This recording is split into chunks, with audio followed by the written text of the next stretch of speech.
Dans cette vidéo, je vais te donner 3 conseils, 3 techniques pour t'aider à te déculpabiliser lorsque tu ne fais rien. Ce sont des conseils ou techniques que j'ai adoptés depuis quelques temps et elles me font beaucoup de bien et donc j'espère qu'elles te feront aussi du bien à toi. Bienvenue sur la chaîne Juliette's Diary, un endroit bienveillant, authentique, d'échange, de conseils, de partage pour grandir ensemble et profiter pleinement de la vie. Je suis Juliette et aujourd'hui je vais te donner 3 conseils pour te déculpabiliser lorsque tu ne fais rien. Avant d'aller plus loin, si tu n'es pas encore membre de ma chaîne, je t'invite à aller cliquer sur ce bouton juste ici pour ne manquer aucune de mes vidéos et tu me soutiens par la même occasion. Le premier conseil que je vous donne, c'est de comprendre pourquoi en fait lorsqu'on fait rien, on vient se culpabiliser. Donc je rentrerai en détail juste après. Je vous donnerai ensuite un exercice que vous pouvez faire qui peut vraiment vous aider. Et en troisième, je vous donnerai une petite astuce. Alors, la première chose à faire, c'est de venir comprendre pourquoi est-ce que lorsqu'on ne fait rien de spécial, on se culpabilise. Déjà, se culpabiliser, on se fait du mal, les amis. Mais je comprends. Je comprends. Moi-même, j'ai beaucoup eu cette culpabilité et je l'ai encore de temps en temps. Alors, en fait, il y a dans notre société française une croyance qui est répandue, qui est que ceux qui ne font rien sont des gros feignants et il n'y a que ceux qui se crèvent à la tâche qui sont méritants. Donc on a la team feignant versus la team méritant.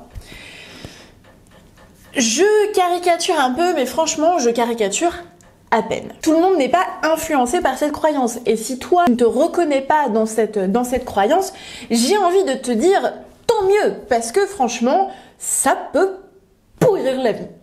Ça peut pourrir la vie. Ouais.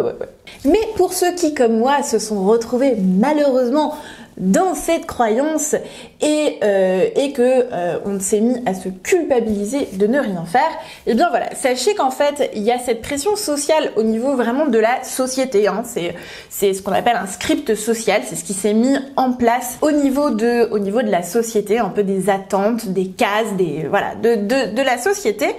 Et puis, il y a aussi, ça peut aussi, enfin c'est pas ou, ça peut être et ou, venir de notre éducation. Si dans notre éducation, on nous a dit, il faut travailler, c'est important, faut toujours être actif, faire quelque chose, forcément, ça rentre dans le cerveau et puis on applique. Donc déjà, voilà, à toi de voir effectivement, est-ce que c'est cette croyance, est-ce qu'elle est venue de ton éducation et ou de la société. Déjà, ça permet en fait d'avoir une prise de conscience sur cette croyance.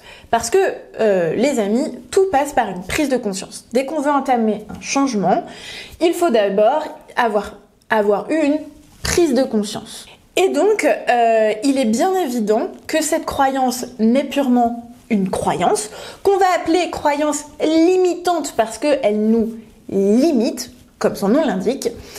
Et non, on n'est pas des gros feignants si on ne fait rien. C'est ok de ne rien faire. Il n'y a pas team feignant versus team méritant. On peut très bien être méritant en faisant moins. Il n'y a pas besoin de se tuer à la tâche. Ça, c'est vraiment important. Alors, je sais bien qu'il y a des gens qui ne seront pas d'accord avec moi, et c'est ok. Chacun fonctionne comme il a envie de fonctionner, et il n'y a aucun mal à ça. Mais moi, je refuse de rentrer dans ce diktat. Parce que oui, les amis, j'appelle ça un diktat. D'autant plus que, pourquoi, en fait, on peut aussi se poser la question de pourquoi est-ce qu'on est méritant que lorsqu'on se crève à la tâche.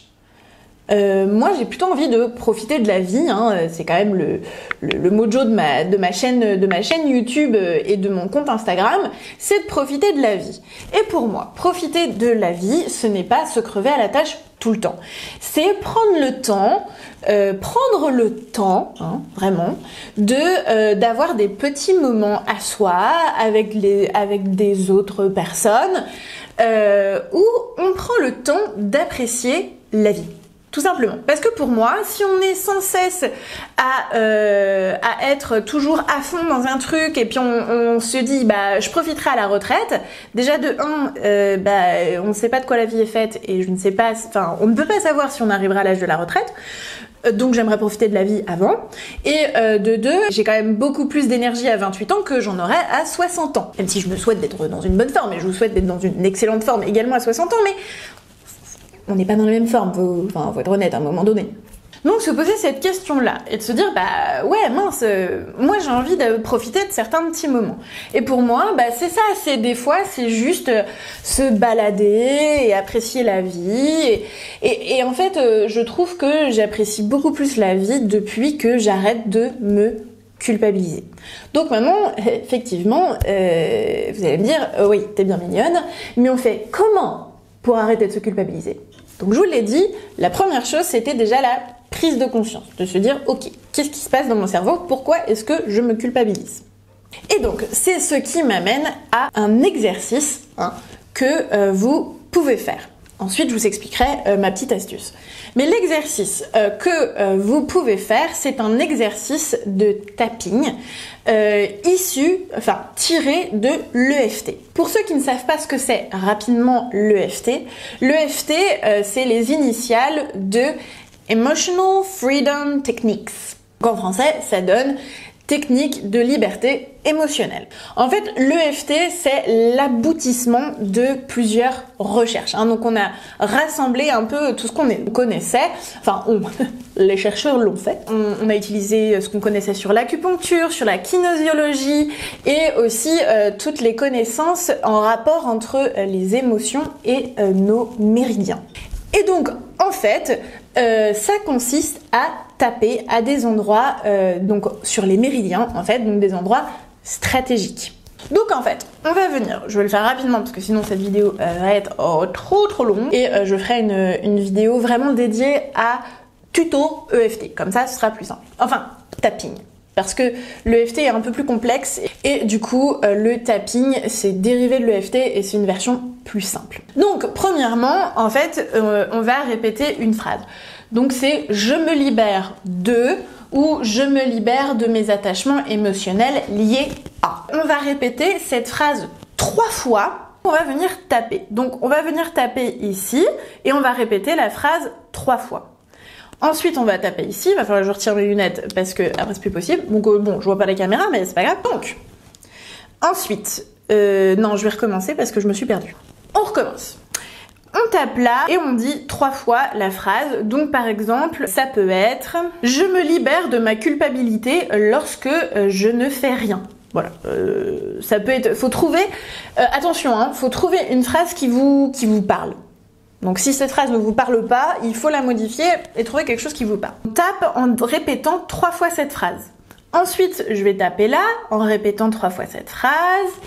Ici sur le coin des yeux. Ensuite, sous les yeux, là où on a les cernes. Juste sous le nez. On tape sur le menton. Ensuite, on va taper sur les clavicules. Et là, en fait, on va taper sous les bras. Pour les personnes qui portent des soutiens-gorge, c'est pratique. Il suffit de mettre les mains sur le soutien-gorge, quoi. Voilà. Et ensuite, on va faire les doigts. Donc, on va taper, en fait, chaque doigt. Donc là aussi, on répète la phrase 3 fois pour chaque point. Il se peut que en cours de ronde, on appelle ça une ronde, la phrase change. En fait, vous ayez d'autres mots qui viennent. Il faut pas bloquer, il faut laisser les mots venir. Parce que c'est votre cerveau qui travaille sur débloquer ces points-là. Cette technique permet de débloquer les attachements émotionnels, d'où le technique de liberté émotionnelle. Une seule ronde, en général, ne suffit pas. Et enfin, ma 3e petite astuce que j'avais envie de vous partager à tous aujourd'hui, c'est en fait de venir se forcer à prendre du temps pour soi. Vous allez me dire, oui, d'accord, ouais, c'est pas très sorcier comme astuce. Oui, c'est effectivement, il n'y a rien de spectaculaire sur cette astuce. Mais, en fait, au départ, vous allez prendre quelques minutes. C'est-à-dire que là, vous allez dire, bah là, je vais faire 5 minutes où je fais rien, nada, rien, que dalle. Et vous allez voir qu'au début, vous êtes là, oh, je suis pas très à l'aise avec ça, oh, j'aime pas ça. Et en fait, petit à petit, vous allez faire de plus en plus longtemps, en fait, ces moments où vous ne faites rien de spécial, et aller même jusqu'à noter, alors ça peut être soit à voix haute, soit dans un petit carnet, la gratitude que vous avez pour ce moment que vous avez passé. En fait, ça va permettre de marquer vraiment un temps sur ce moment que vous avez passé et en le tournant du négatif vers le positif. Et donc petit à petit, notre cerveau va switcher et va se dire « Oh bah dis donc, en fait, c'est plutôt sympa ces petits moments-là » et en fait, ça va retirer le fait qu'il faut être absolument productif dans tout ce qu'on fait et du coup retirer la culpabilité si on n'est pas productif. Donc combler au tapping, ces 2 exercices peuvent vraiment vous aider. Moi, ils m'ont vraiment aidé, donc j'espère aussi qu'ils vous aideront. Dites-moi en commentaire si toi aussi, tu as cette culpabilité de ne rien faire.